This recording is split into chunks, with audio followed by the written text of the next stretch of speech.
The paramedics were in my backyard. My security lights were blasting the night like an interstellar interrogation, and someone's lavender-scented flip-flop was hanging off the top of my fence like a tiny judgmental flag of surrender. On the ground, groaning dramatically beside my tomato bed, was a woman in a pearl-studded visor clutching her ankle and wailing. This property was hostilely maintained. Then she pointed at me, barefoot, holding a flashlight, still processing the phrase hostilely maintained, and announced, "I'm suing you," for her attempted burglary. My name is Nolan Pierce. I live in Cedar Bluff Estates, a neighborhood where people put wreaths on their garage doors like it's a moral requirement. I'm the guy who keeps to himself. I work. I read. I fix things. I don't attend community mixers where adults pretend they enjoy hummus. My idea of excitement is upgrading a deadbolt. Behind my house is a tall cedar fence and a small, tidy backyard. A garden, a shed, and a modest patio, where I drink coffee like a man trying to remain invisible. And then there was Tiffany Klein, HOA board member, self-appointed sheriff of lawn behavior, and the kind of person who says "per my last email" out loud in conversation. Tiffany's hobby was compliance, which is HOA speak for control. If your trash can was visible for more than 14 seconds, she'd materialize behind a shrub with a clipboard like a suburban cryptid. I wasn't even an HOA member. My property predated the development and sat outside their jurisdiction, which meant Tiffany couldn't find me. So she did the next best thing. She tried to punish me socially. It started with the usual HOA intimidation theater. She taped friendly reminders to my gate about paint colors that weren't her business. She told neighbors I had unauthorized structures, which was just my shed. She whispered I was uncooperative because I didn't attend meetings where they debated the emotional impact of mailbox fonts. Then she got obsessed with my garden. I had a small raised bed, some peppers, tomatoes, basil. Nothing fancy. But I also had a little locked box in the shed, where I kept specialty tools and a few higher-end items. Stuff that would vanish if the wrong person decided they were entitled to it. Tiffany must have noticed I installed a motion light and a camera, because she started walking past my fence at night. Not jogging, not strolling, loitering, like she was waiting for my backyard to confess. One afternoon she cornered me while I was taking out recycling. "I've heard," she said, leaning in like she was about to reveal state secrets, "that you're storing prohibited items." "What items?" I asked. Her eyes flicked to my shed. "Unregistered equipment. Possibly hazardous." I blinked. "It's a leaf blower, Tiffany." She didn't laugh. People like Tiffany don't laugh.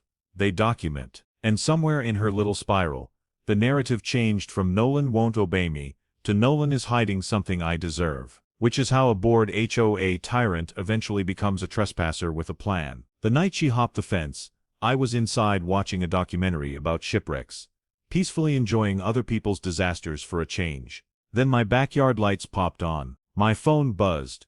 Motion detected. Back patio camera. On the feed, I saw a shape at the fence line. A figure struggling like a raccoon that had recently discovered rage. Then, clear as day, Tiffany's visor appeared above the fence. She tried to swing a leg over like she was starring in an action movie called Desperate Housewives: The Reckoning. She made it halfway. Her flip-flop caught on the fence cap. Her weight shifted, and her controlled descent turned into a very undignified thump into my yard, landing near the garden bed, with a noise that suggested her pride would never fully recover. I was already dialing 911 because, contrary to HOA rumors, I'm not a monster. Also, because I wanted a police report that began with the words, "Suspect entered property by climbing fence." When the officer arrived, Tiffany was sitting on my grass like a fallen statue, cradling her ankle and pointing at my stepping stones like they were booby traps. "She has dangerous rocks," she said. The officer looked at the stepping stones, normal stepping stones, then looked at Tiffany. "Ma'am," he said slowly, "why were you climbing into his backyard?" Tiffany, with the confidence of someone who has never faced consequences, replied, "I was conducting an HOA safety inspection." The officer turned to me. "Is she in your HOA?" "No." "Do you know her?" "Yes." "Did you invite her?" "Absolutely not." The officer sighed the way tired men sigh when suburbia tries to cosplay as drama. "Okay, then this is trespassing," Tiffany snapped. "I fell because his yard is negligent." The officer glanced at my tidy garden and trimmed grass. Negligent gardening. And that's when she tried her big move. Her nuclear Karen option. "I'm suing him," she said, louder, for the benefit of the paramedics. This property is an attractive nuisance. I didn't even know my basil had that kind of power. A week later, a letter arrived from a law firm, with the tone of a toddler holding a steak knife. Notice of claim, premises liability/Nelly. Tiffany was alleging my fence was unsafe. My yard was intentionally hazardous, and my stepping stones were designed to cause injury. She wanted medical costs, pain and suffering, and my personal favorite, punitive damages for the emotional trauma of falling while trespassing. So I did what calm private people do when chaos knocks on the door. I got very organized. I called my homeowner's insurance, who immediately asked, "Wait, she climbed into your yard," with the kind of glee only adjusters can feel. Then I hired a lawyer who spoke fluent cut the nonsense. We requested the full police report, the body cam footage, the paramedic notes, and my camera recordings, which were basically a short film titled Tiffany Klein Attempts Crime, Discovers Gravity. And because Tiffany couldn't help herself, she also posted about it on the neighborhood Facebook group. She wrote, "Injured during community safety check. Homeowner had hazards, except she forgot that Facebook timestamps exist."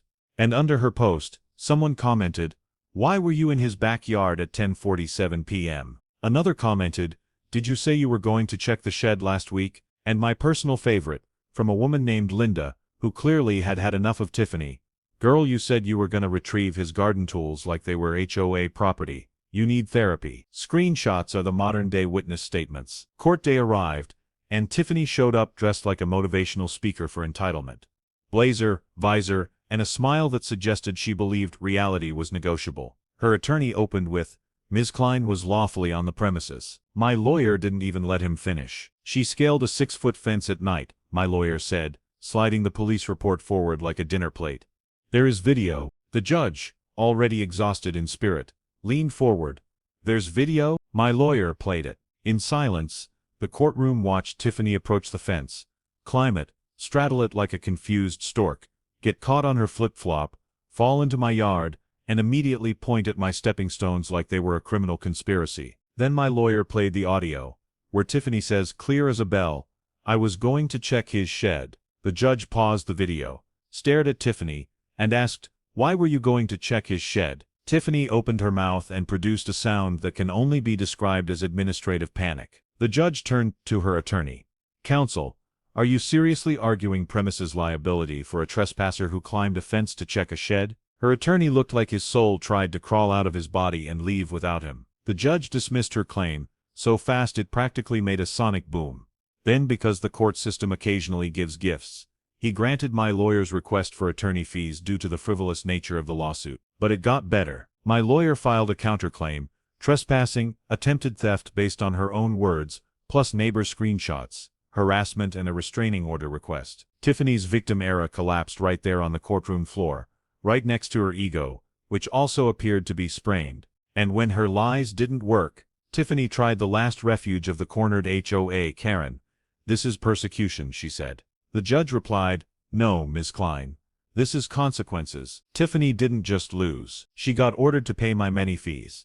She got hit with a criminal trespass citation, because yes, the officer had filed it, and yes, the prosecutor enjoyed the video.